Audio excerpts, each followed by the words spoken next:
Hey there, everyone. Happy Thursday. This is KXAN Live News Notes. I'm Amanda Dugan. And I'm Will DuPree. We have so much to talk about, so let's just dive right in. Let's do it, Will. I know you had a busy night for sure covering Hurricane Laura.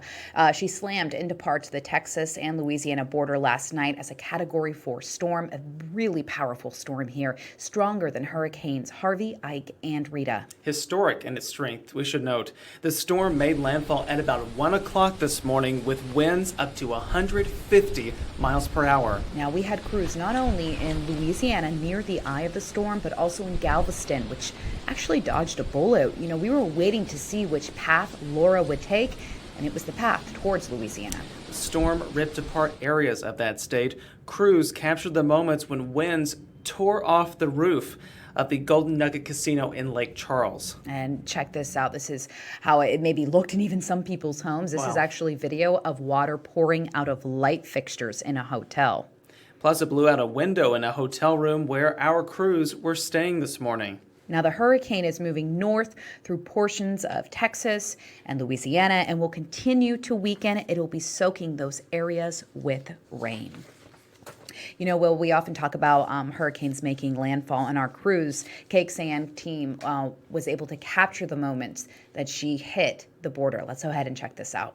Things are really, again, getting a little hairy in a hurry.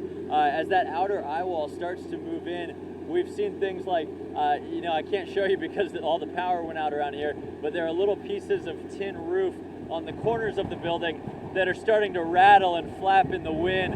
And those things like that you do not want downwind of you, or upwind of you rather, as they can turn into flying projectiles very, very easily. Luckily we have a clear path upwind from where we stand right here.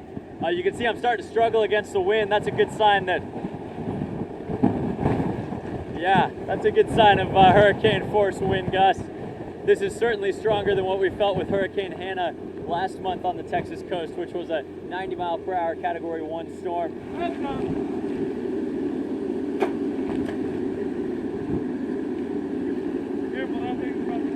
Yeah, Jim, that's very, very valuable. Let me show you here why my crew is having to move. We're starting to see some projectiles go around.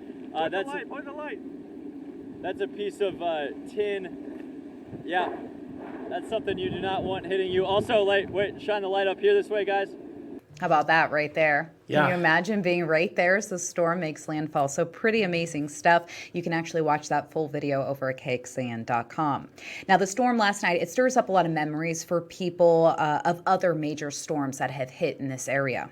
That's true. Hurricane Laura took a similar track that Hurricane Rita did back in 2005. 15 years ago, Rita made landfall just east of the Texas-Louisiana state line. It caused $18.5 billion in damage. It killed 7 people, but more people died in Texas during evacuation than the storm itself. Storm surges were estimated to be as high as about 15 feet back at that time. Wind damage was extensive.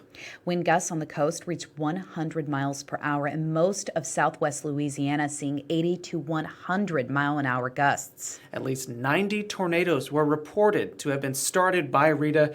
Rita developed less than a month after Hurricane Katrina. All right, moving along now to your coronavirus news. We do want to catch you up here on the updates, especially as we are watching Hurricane Laura and how it developed overnight. Texas is now nearing 600,000 cases of COVID-19. We are on pace to reach that total in just a few days' time.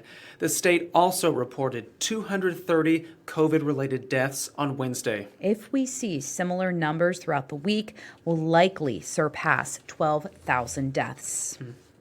We know it was a busy night on the coast, but also downtown Austin, police were busy. They were monitoring 4 different shootings. These were all separate incidents, and one ended deadly. Yeah, police got a call at about 12:30 this morning. The call came in as a fight. When police arrived on 6th Street, they found a woman who had been shot. The woman was transported to a nearby hospital where she was pronounced deceased. Now at this time, police are investigating, and they tell us that there were a number of witnesses that were there that they were talking to, and they also have video they need to look through some of the nearby Halo cameras. All right, this is your KXAN Live News Notes. Thank you for joining us. We'll see you back here tomorrow.